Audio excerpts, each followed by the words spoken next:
आज के टाइम में मोस्टली देखने को मिलता है कि जैसे ही घरों में बेटे की शादी होती है तो घरों में लड़ाई झगड़े होना शुरू हो जाते हैं। कहीं पर लड़ाई झगड़े होते हैं पति और पत्नी के बीच में, और कहीं पर लड़ाई झगड़े देखने को मिलते हैं पत्नी यानी कि बहू और सास ससुर के बीच में। और जहां पर सवाल आता है सास ससुर और बहू की लड़ाई के बीच में, तो ये भी सवाल उठ जाता है कि कानून जो है, लॉ जो है, वो किसके फेवर में है। सो फ्रेंड्स, जानेंगे आज की इस वीडियो में कि कानून जो है वो किसके फेवर में है। सो फ्रेंड्स, मैं हूं एडवोकेट मोहित और आप देख रहे हैं हमारा चैनल लीगल अटैक। अगर आपने ये चैनल अभी तक सब्सक्राइब नहीं किया तो चैनल को सब्सक्राइब कर लीजिए, क्योंकि लॉ से रिलेटेड बहुत ही बढ़िया कंटेंट इस चैनल पे आने वाला है। सो फ्रेंड्स, बिना किसी देरी के चलिए वीडियो शुरू करते हैं।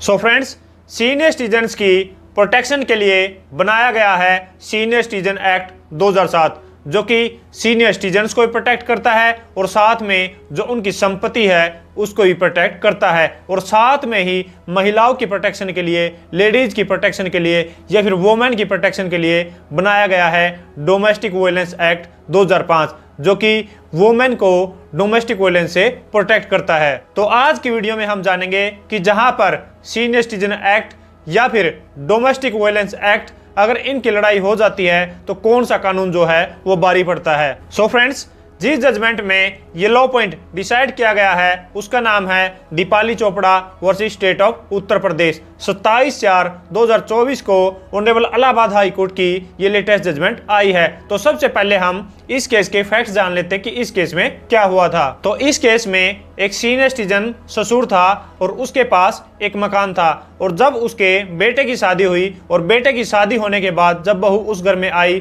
तो कुछ टाइम बाद जो है उस घर में क्लेश होना शुरू हो गया, और उस क्लेश से जो है वो बेटे और बहू के बीच में मैट्रिमोनियल डिस्प्यूट भी अराइज हो गए। तो यहाँ पर हमें ध्यान देने वाली बात यह है कि बहू जो है वो शादी के बाद उसी घर में शेयर हाउस होल्ड के लिए आई थी। तो अब यहाँ पर जो ससुर था, सीनियर सिटीजन था, उसकी एलिगेशन ये थी कि बहू की वजह से हमारे घर में काफ़ी डिस्प्यूट रहते हैं और जो बहू है वो हमें परेशान करती है, तंग करती है और टॉर्चर करके रखती है। तो यहाँ पर उस सीनियर सिटीजन ने एसडीएम कोर्ट में सीनियर सिटीजन ट्रिब्यूनल के पास एक पिटीशन लगाई कि बहू को इस घर से बाहर निकाला जाए, क्योंकि उसकी वजह से हमारे घर में बहुत ज़्यादा क्लेश रहता है। तो यहाँ पर जो सीनियर सिटीजन ट्रिब्यूनल है उसने बहू के खिलाफ एविक्शन ऑर्डर पास कर दिए। तो यहाँ पर एविक्शन ऑर्डर पास होने के बाद जो बहू ने हाई कोर्ट में एक रिट पिटीशन डाली, और जो उसकी रिट पिटीशन थी उसको ऑनरेबल हाई कोर्ट ने अलाउड कर दिया। तो यहाँ पर ऑनरेबल हाई कोर्ट ने सीनियर सिटीजन ट्रिब्यूनल को ये डायरेक्शन दी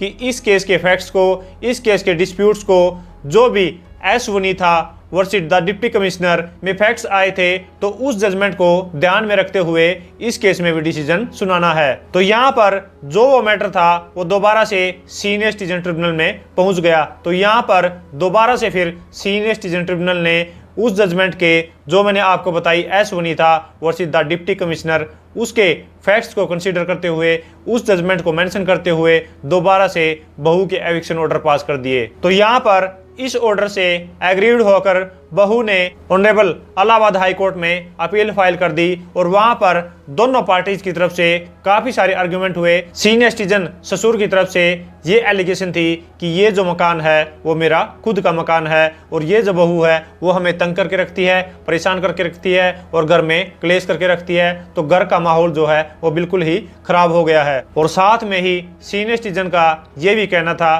कि इवन कि हम इसको एक रेंटेड अकोमोडेशन जो है वो भी देने के लिए तैयार हैं, लेकिन इस घर में हम इसको नहीं रखना चाहते। और बहू की तरफ से ये आर्ग्यूमेंट थे कि ये मेरा जो है वो शेयर्ड हाउस होल्ड है, और शादी होने के बाद इसी घर में मैं सबसे पहले आई थी, और मैंने कभी भी इनको ना ही टॉर्चर किया है ना ही परेशान किया है, बल्कि मैं इनको मेंटेन करके रखती हूँ। और साथ में ही बहू का ये भी कहना था कि इनके लड़के की वजह से इनके घर में माहौल खराब है। तो यहाँ पर दोनों पार्टीज की तरफ से आर्ग्यूमेंट सुनने के बाद इलाहाबाद हाई कोर्ट ने ये फाइंडिंग दी कि मानते हैं कि ये जो घर है वो ससुर का अपना घर है, लेकिन शादी होने के बाद जो है वो बहू इसी घर में पहली बार यहाँ पर रहने आई थी, तो उसका एज पर डीवी एक्ट यहाँ पर राइट टू रेजिडेंस है, और वो जो राइट है वो सीनियर सिटीजन एक्ट के द्वारा डिफीट नहीं किया जा सकता। और साथ में ही जो सीनियर सिटीजन ट्रिब्यूनल है उसको डीवी एक्ट के अगेंस्ट जाने की कोई भी पावर नहीं है। तो यहाँ पर ऑनरेबल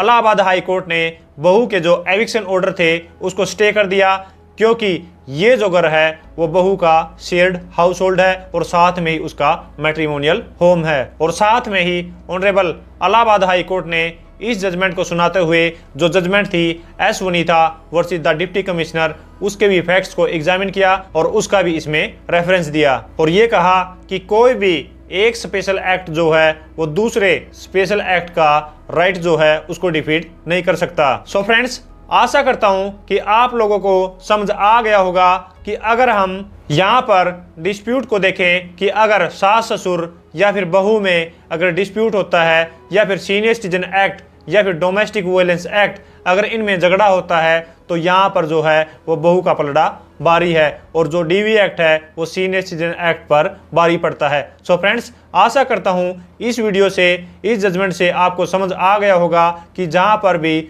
बहू के राइट टू रेजिडेंस की बात है या फिर शेयर्ड हाउस होल्ड की बात है तो उसको अपने ससुर के घर में भी या फिर रेंटेड अकोमोडेशन है या फिर जो भी उसका शेयर्ड हाउस होल्ड है या फिर मैट्रिमोनियल होम है उसमें उसको रहने का अधिकार मिल सकता है। सो फ्रेंड्स, अगर ये वीडियो आपको अच्छा लगा है तो लाइक कीजिए, शेयर कीजिए और अगर आपने ये चैनल अभी तक सब्सक्राइब नहीं किया तो चैनल को सब्सक्राइब कीजिए, क्योंकि लॉ से रिलेटेड बहुत ही बढ़िया कंटेंट इस चैनल पे आने वाला है। सो फ्रेंड्स, इस वीडियो में इतना ही, मिलते नई वीडियो में नए किसी लीगल टॉपिक के साथ, तब तक के लिए thank you so much, bye bye.